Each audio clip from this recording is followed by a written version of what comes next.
इस वीडियो को अगर आप एंड तक देखोगे आपको फॉर श्योर पता चल जाएगा 2024 में अगर आप एक आईफोन लेने का सोच रहे हो, अगर आप कोई भी नॉन प्रो मॉडल्स सोच रहे हो लेने का, तो आपको कौन सा लेना चाहिए। मैं 4 आईफोन्स के बारे में डिस्कस करूंगा। इन 4 आईफोन्स को गैस मैंने बहुत अच्छे से यूज़ किया है। जो पुराने हैं उनको मैं काफ़ी टाइम से यूज़ कर रहा हूँ, जो भी रिलीज़ हुआ है। फॉर एग्जांपल आईफोन 15 को मुझे यूज़ करते हुए 5 से 6 महीने हो गए हैं सितंबर के बाद से। तो मैं आपको एक बहुत कॉम्प्रिहेंसिव गाइड बताऊंगा, आपके बजट, आपको क्या क्या फीचर्स इंपॉर्टेंट है और एक ओवरऑल इन सारे आईफोन्स में क्या पॉजिटिव्स और क्या नेगेटिव्स है, इस वीडियो के एंड तक आपको पता चल जाएगा। ये एक बहुत ही इंटरेस्टिंग टाइम है क्योंकि बहुत जल्दी अब धीरे धीरे सेल्स आनी स्टार्ट हो जाती हैं। 5-6 महीने में नया आईफोन भी रिलीज हो जाता है, उसके 1 महीने बाद बिग बिलियन डेज की सेल आने लग जाती है। तो काफी लोग अपना माइंड इस टाइम पे मेकअप करना शुरू करते हैं। और अगर आप इस टाइम पे एक आईफोन लेना चाहते हो तो ये वीडियो से आपको डेफिनेटली हेल्प तो मिलेगी ही। तो गाइस, इस वीडियो में हम 4 आईफोन्स के बारे में बात करेंगे। आईफोन 12, 13, 14 और 15 अलग अलग प्राइस पॉइंट्स पे है, अलग अलग जनरेशन्स के है। आईफोन 12 इनमें सबसे ज्यादा पुराना है, आईफोन 15 अभी सबसे ज्यादा लेटेस्ट है। तो अब हम टाइम वेस्ट करे बिना जल्दी से इनके डिटेल्स में आते हैं। डिफरेंसेस की बात करें तो अगर हम डिजाइन और डिस्प्ले की बात करें तो आईफोन 12, 13, 14 ये काफी हद तक आपको सिमिलर फोन्स लगेंगे। इनके अंदर जो मेन आपको डिफरेंसेस देखने को मिलेंगे वो ये है कि जो आईफोन 13 और 14 है उसका एक डायगोनल कैमरा आपको कटआउट देखने को मिलता है बैक साइड का। आईफोन 12 का आपको वर्टिकल कट कैमरास का देखने को मिलता है। डिस्प्लेस की बात करें तो आईफोन 12 में आपको सबसे बड़ी नॉच एप्पल के जो आईफोन्स में वो देखने को मिलेगी। 13 और 14 में वो नॉच थोड़ी सी श्रिंक डाउन है। बाकी बेजल्स में आपको आईफोन 12 के बेजल्स 13 और 14 से बड़े देखने को मिलेंगे। 13, 14 आपको थोड़े ज्यादा स्लीक देखने को मिलेंगे। बाकी आईफोन 12, 13, 14 दोनों की बैक ग्लास है जो ग्लॉसी में आती है, तो उसके ऊपर फिंगरप्रिंट्स और स्क्रैचेस वगैरह विद टाइम आ जाते हैं अगर आप केस को नहीं यूज करते हो। लाइटनिंग पोर्ट्स है तीनों फोन के अंदर। जो माइक्रोफोन स्लैश स्पीकर का कटआउट है डिस्प्ले पे वो आपको आईफोन 12 में नॉच के मिडल में देखने को मिलता है। आईफोन 13 और 14 में आपको ऊपर टॉप पे देखने को मिलता है। बाकी तीनों बहुत लाइट फोन्स है, वेट में कोई खास डिफरेंस इन तीनों में नहीं है। एल्यूमिनियम बिल्ड है तीनों का। सेरेमिक शील्ड आपको देखने को मिलता है तीनों फोन्स में। 5G का सपोर्ट आपको देखने को मिलता है। सेरेमिक शील्ड से बेसिकली अगर आप टेम्पर्ड ग्लास नहीं यूज करोगे तो आपके फोन के क्रैक होने के चांसेस थोड़े कम रहते हैं। ये फीचर मैंने कभी टेस्ट नहीं किया है, बट आप यूट्यूब पे काफी सारी वीडियोस ब्रेकिंग टेस्ट वगैरह की आईफोन्स की ढूंढ सकते हो। बाकी अगर हम आईफोन 15 के डिजाइन की बात करें तो वो आपको थोड़ा सा अलग देखने को मिलेगा। ऐसा नहीं है कि कोई बहुत बड़ा डिफरेंस है। अगर आप देखोगे तो एक बेसिक लेआउट सेम सा ही देखने को मिलता है हमें डिजाइन में, बट 15 के अंदर आपको डायनामिक आइलैंड देखने को मिलता है नॉच की जगह। जो एक पिल शेप कटआउट है उसके बारे में अगर आपको नहीं पता तो आप मेरी पुरानी वीडियोस देखो, आपको डिटेल में आइडिया लग जाएगा। बाकी आपको उसका जो बैक ग्लास है वो फ्रॉस्टेड देखने को मिलता है, मैट फिनिश में देखने को मिलता है, तो उसके ऊपर स्क्रैचेस और फिंगरप्रिंट्स वगैरह इतनी इजीली नहीं आएंगे।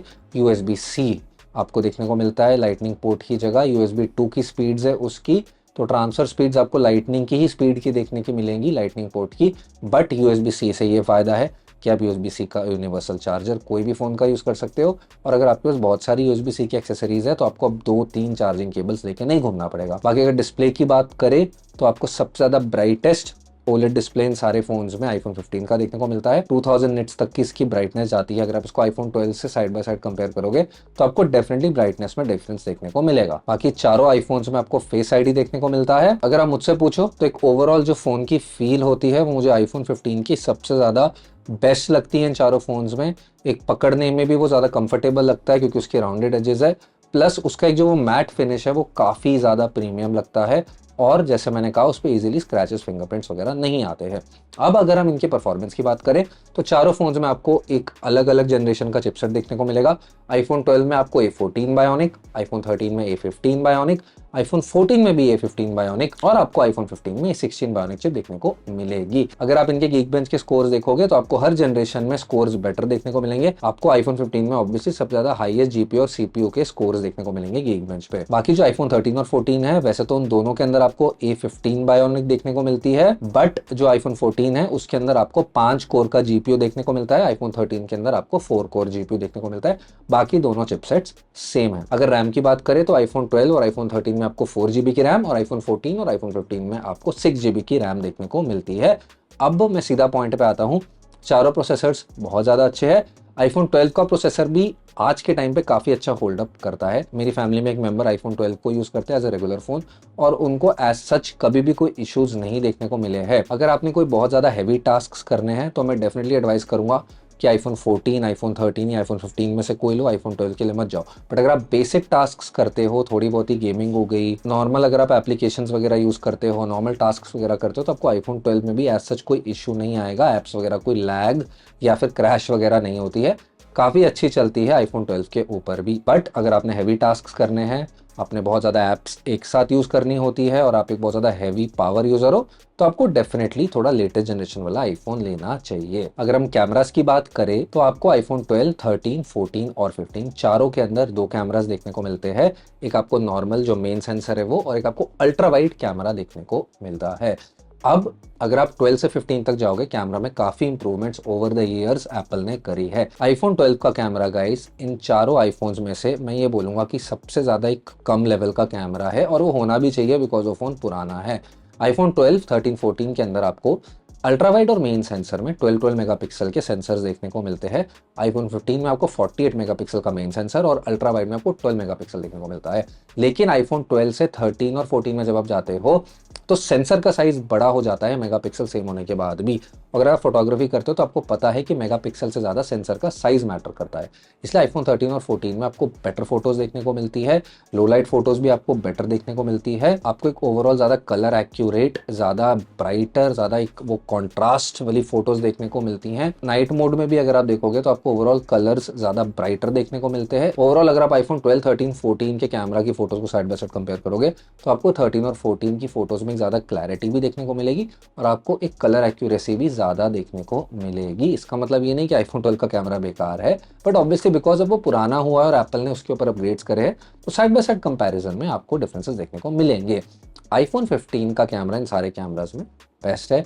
48 मेगापिक्सल के कैमरा के वजह से और एक बड़ा सेंसर होने की वजह से आपको बहुत ही ज़्यादा क्लैरिटी फोटोज़ में देखने को मिलती है। स्पेशली अगर आप जूम करोगे फोटोज़ को तो आपको बिल्कुल भी नॉइज़ नहीं देखने को मिलती है, जबकि बाकी आईफोन्स में आपको वो देखने को मिलती है। और ये सारी चीज़ें गाइज आपको वीडियो कैमरा में भी देखने को मिलेगी। आईफोन 15 के अंदर आपको सबसे ज़्यादा मज़ा आएगा फोटोज़ और वीडियोज़ लेने का अगर आप एक बहुत ज़्यादा हैवी फोटोग्राफी करते हो। एक नॉर्मल यूज़र के लिए मैं बोलूँगा कि आईफोन 13 या 14 के कैमराज भी डेफिनेटली बहुत ही ज़्यादा अच्छे हैं। और अगर आप बहुत ही कम फोटोज़ लेते हो, ज़्यादा फोटोज़ लेते नहीं हो, तो आप आईफोन 12 में भी आपकी बहुत अच्छी फोटोज़ आ जाएंगी। इंस्टाग्राम, व्हाट्सएप, फेसबुक पे प्रोफाइल पिक्चर्स वगैरह अपडेट करने के लिए, या कभी वंस इन अ व्हाइल अगर आप इंस्टाग्राम पे पोस्ट वगैरह डालते हो, आईफोन 12 का कैमरा भी अच्छी फोटोज़ लेगा। बट अगर आपने प्रॉपर रॉ फॉर्मेट में फोटोज़ लेनी है, आपको बेस्ट पॉसिबल एक आईफोन से फोटोज लेनी है, तो आपको आईफोन 15 को आज के टाइम पे कंसिडर करना पड़ेगा। आईफोन 15 और आईफोन 15 प्रो मैक्स के भी जो मेन सेंसर्स है, जबकि वो अलग अलग है, मेगापिक्सल सेम है, बट स्टिल उन दोनों की फोटोज को अगर आप साइड बाय साइड कंपेयर करोगे, मैंने पहले भी इस पे वीडियो बना रखी है, आपको कोई बहुत मैसिव डिफरेंस नहीं देखने को मिलता है। आईफोन 15 का मेन सेंसर बिल्कुल कंपेरेबल है आईफोन 15 प्रो या प्रो मैक्स के मेन सेंसर से भी। बाकी कुछ छोटे मोटे फीचर्स आपको अलग अलग जनरेशन में एक्स्ट्रा देखने को मिलते हैं। जैसे आईफोन 13 के अंदर आपको सिनेमैटिक मोड वीडियो में देखने को मिलता है, आईफोन 14 के अंदर आपको एक्शन मोड देखने को मिलता है। सिनेमैटिक मोड में बेसिकली पीछे एक बोका इफेक्ट आ जाता है, ब्लरी हो जाता है बैकग्राउंड, ताकि फोकस सब्जेक्ट के ऊपर ज़्यादा रहे। और एक्शन मोड में अगर आप भागते हुए वीडियो रिकॉर्ड करते हो तो एक बहुत हैवी स्टेबिलाईजेशन होती है, ताकि आपकी वीडियो में शेकीनेस नहीं देखने को मिले, बट थोड़ी सी वीडियो की क्वालिटी नीचे गिर जाती है। बाकी 4K फॉर्मेट्स में आप सारे फोन्स में वीडियोस रिकॉर्ड कर सकते हो। कंटेंट क्रिएशन के लिए चारों आईफोन्स बहुत ज़्यादा अच्छे हैं। अपने बजट और अपनी रिक्वायरमेंट्स के हिसाब से आप एक डिसीजन मेक कर सकते हो। बाकी इन सारे फोन्स की प्रॉपर कैमरा और फोटो टेस्टिंग पे मैं वीडियोस बना चुका हूँ गाइस। आप मेरे चैनल पे चेकआउट करोगे तो आपको सारी प्रॉपर कंपैरिजंस देखने को मिले। बैटरी की अगर मैं बात करूँ तो मैं बहुत एक आपको सिंपल सा इसका जल्दी से बता दूंगा, इसमें बहुत ज़्यादा कुछ कॉम्प्लिकेटेड सिस्टम है ही नहीं। आईफोन 13, 14 और 15 की ऑलमोस्ट कंपेरेबल बैटरीज है। अगर आप एमएएच भी देखोगे तो आपको कोई बहुत ज़्यादा बैटरी की कैपेसिटी में डिफरेंस ही नहीं देखने को मिलेगा। थोड़ा बहुत आधा घंटा 40 मिनट्स आपको ऊपर नीचे देखने को मिलेंगे, प्लस आप कितनी बैटरी परसेंटेज पे फ़ोन चला रहे हो उससे भी फर्क पड़ता है। आईफोन 12 की इन तीनों से बैटरी की कैपेसिटी भी कम है और रियल लाइफ यूजेज में भी वो इतना लंबा लास्ट नहीं करता है। 2 घंटे 2.5 घंटे के आसपास वो कम लास्ट करता है आईफोन 13, 14 और 15 से। बट आईफोन 13, 14 और 15 में बहुत बड़ा आपको बैटरी का डिफरेंस नहीं देखने को मिलेगा कि जैसे 2 या 3 या 4 घंटे का डिफरेंस है, तो ऐसा बिल्कुल भी नहीं है। वो आपको सिर्फ प्रो मैक्स वाले वेरिएंट्स में ही देखने को मिलेगा। तो गाइज ये वीडियो थोड़ी सी लंबी हो गई है, लेकिन अगर आपने यहाँ तक देखी है तो मुझे उम्मीद है कि आपको समझ आ गया होगा कि इन सारे फ़ोन्स के क्या क्या फ़ीचर्स हैं, इन सारे फ़ोन्स में क्या क्या डिफरेंसेस है, इन सारे फ़ोन्स को आपकी रिक्वायरमेंट के हिसाब से इनमें से कौन सा फ़ोन आपके लिए बेस्ट होगा। अब अगर मैं कंक्लूजन में आपको बताऊं, अगर आपका बजट बहुत ज़्यादा कम है और आपने अपना फ़ोन 2 साल 2.5 साल के ऊपर नहीं यूज़ करना है, तो आप आईफोन 12 डेफिनेटली कंसिडर कर सकते हो। बट अगर आपने 2 साल के ऊपर अपने फ़ोन को यूज़ करना है, तो मेरे ख्याल से आपको आईफोन 13, 14 या 15 में से तो कोई आईफोन लेना चाहिए। आईफोन 13, 14, 15 अभी थोड़े लेटेस्ट आईफोन्स है, उनके आपको सॉफ्टवेयर अपडेट्स 1 साल ज़्यादा देखने को मिलेगी आईफोन 12 से, प्लस उसके अंदर बैटरी बेटर है, उसके अंदर कैमरा बेटर है, उसका ओवरऑल लुक थोड़ा सा ज़्यादा बेटर देखने को मिलता है, नॉच का साइज़ कम है, बेजल्स छोटी हैं और कुछ कैमरा में फीचर्स भी एक्स्ट्रा है, तो आपको लॉन्ग टर्म में वो ज़रूर फायदेमंद होंगे। बाकी अगर आपका बजट का बहुत बड़ा इशू नहीं है और अगर आपने अगले 4 या 5 साल अपना आईफोन यूज़ करना है, तो आप डेफिनेटली आंख बंद करके आईफोन 15 ले लो। इन चारों फ़ोन्स में आईफोन 15 मेरे ख्याल से एक बेस्ट आईफोन है, और स्पेशली बिग बिलियन डेज पे जब वो आएगा अक्टूबर में, तो उस टाइम पे जो उसकी प्राइस हमें देखने को मिलेगी, तब वो लिटरली वर्थ इट होने वाला है, ईच एंड एवरी रुपी जो आप उसके ऊपर स्पेंड करोगे। आज के टाइम पे भी वो आपको अराउंड 68 से 70,000 का देखने को मिल रहा है। आप चाहो तो उसको अभी भी आराम से ले सकते हो। बाकी गाइज, अगर आपकी कुछ भी क्वेश्चंस हैं फोन से रिलेटेड, कुछ और आप डिटेल में पूछना चाहते हो, कुछ आपकी स्पेसिफिक क्वेरीज है, तो आप मुझसे कमेंट सेक्शन में पूछ सकते हो। अगर आपको कुछ बहुत ज़्यादा डिटेल रिस्पॉन्स चाहिए, तो आप मुझे ईमेल के थ्रू भी कांटेक्ट कर सकते हो, मैं आपको डेफिनेटली गाइड करूँगा। बाकी अगर आपको वीडियो से कोई भी वैल्यू मिली, तो प्लीज़ लाइक और सब्सक्राइब कीजिएगा। वीडियो देखने के लिए शुक्रिया दोस्तों।